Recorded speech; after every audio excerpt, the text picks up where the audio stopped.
Gamers, gals, and my non-binary pals, it is a whole 74 degrees where I live, which I hate because I'm a little baby boy and I cannot stand any weather above 62 degrees Fahrenheit. So, what I did want to do is do a little discussion regarding the Duelist Cup, the spiciest thing of all time. So, let's get into the news, and we have Lampy YGO's top 10. As far as I'm aware, only the top 2 get to make it, but we are able to take a look at the decks that were played. We had Herman Hansen, congratulations, my favorite pro player of all time. Sorry, Josh, I know I literally work for you, but Herman, my goat. We've got Herman on Snake Eye Pile, which we'll get to later, and Ritual Beast. We had Branded, we had Tenpai, a lot of Tenpai, not a lot of Tenpai actually, which is very surprising considering how autopilot that deck is. But to be fair, like 5 cards in that deck got limited and banned, so. We had For the King on Stun. Yep, just flat out stun. We had Kashtira stun. Then we had Snake Eye, Snake Eye, Snake Eye, Snake Eye, and Tier Limit. Now, you may be like, oh, well, the deck is, well, the format's kind of healthy if other decks are able to survive and thrive within this environment. Well, I would say that until you actually looked at some of these decks. So, you're gonna look at Ritual Beast and be like, okay, this is a pretty fair, normal looking Ritual Beast deck. You know, it's got like Shifter, it's got like Talents, so like Super Poly, little Spice, it's got like a Book of Eclipse. And you're like, okay, this is pretty normal. What the fuck is this? Millennium cards for Doom Dragon. Kashtira cards, cause fuck it, we ball. Oh my god, he's not even playing Fenrir. Is Fenrir banned in Master Duel? Diabell Star. One of's out the ass. That's pretty standard list. This list should not exist. My issue isn't that like this is a fucked up evil list, which it still is, by the way. My issue with this list is this should not exist in any capacity. You're gonna look at this list and tell me that yes, we should be playing a 4-engine deck. We're playing Sangenjin Turbo, then we're also playing Snake Eye, then we're also playing Fee-Swift, and also Kashtira. And by the way, we also have like, what am I looking at?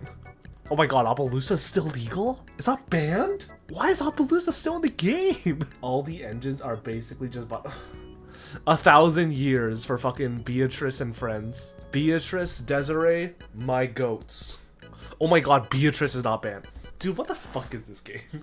What the fuck is going on with Master Duel? Why are so many cards still legal? Why is Maxi at 2? That's the real question. Low-key, I don't think Appaloosa is problem. Beatrice will get banned soon. You're gonna think that until Malice comes out. The second that Malice drops, you're gonna be like, oh, okay, maybe Appaloosa should be banned.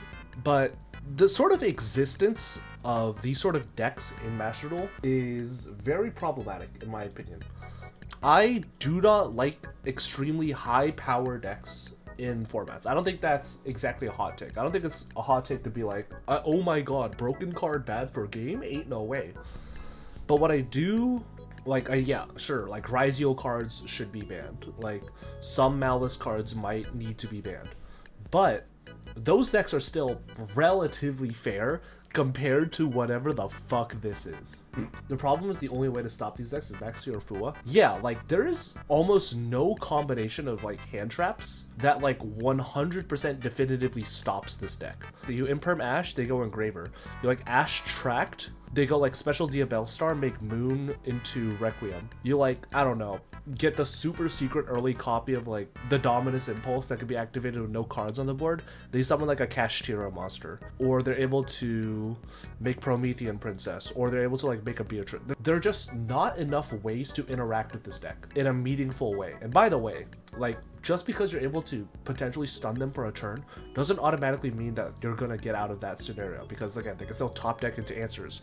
They could still just make 2 bodies into full feed-sift combo. They could just draw Engraver. The cash cards are quite literally just here.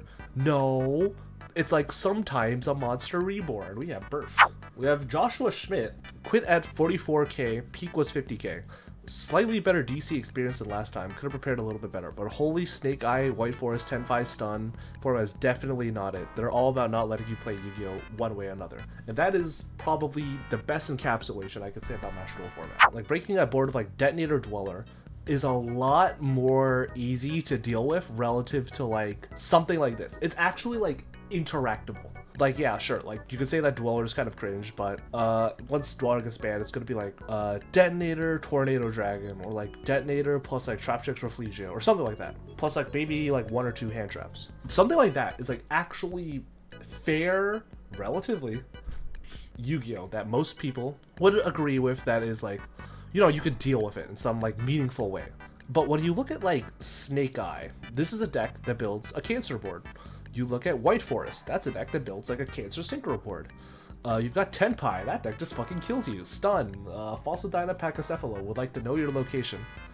These are decks that do not let you play Yu-Gi-Oh! The closest analogy I could give to like Master Duel is what's called like based format. It wasn't like a real format or a descriptor for a deck, but it was just like a series of just disgusting piles of like Rose Dragons and like Tenyis and like other dumbass Dragonlink cards, where you would just make like a Baronne de Fleur extremely early, and then you do like the Halqifibrax play, like summon a Roarodon, and like, oh, token 1, token 2, token 3, and like you revive the Deskbot 001, and like you tribute 2 guys and summon like the fucking O-Lion from deck. This deck was not okay.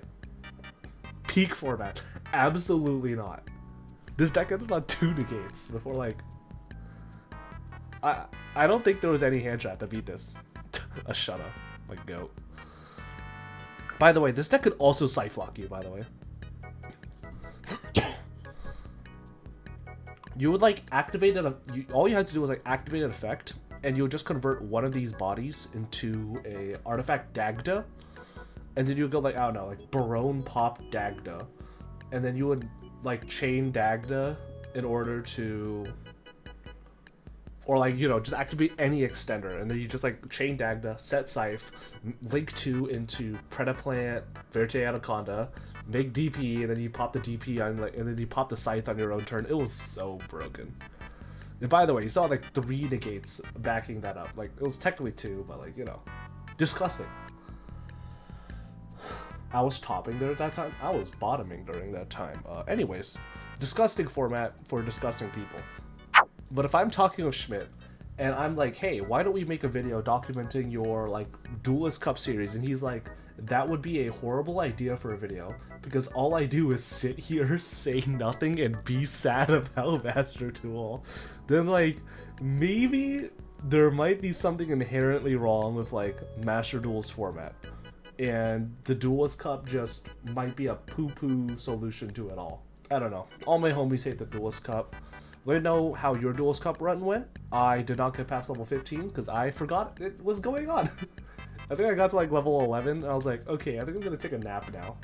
But yeah, let me know what you guys think about Master Duel's Duelist Cup format as a whole. And yeah, that'll be it for me. Goodbye forever.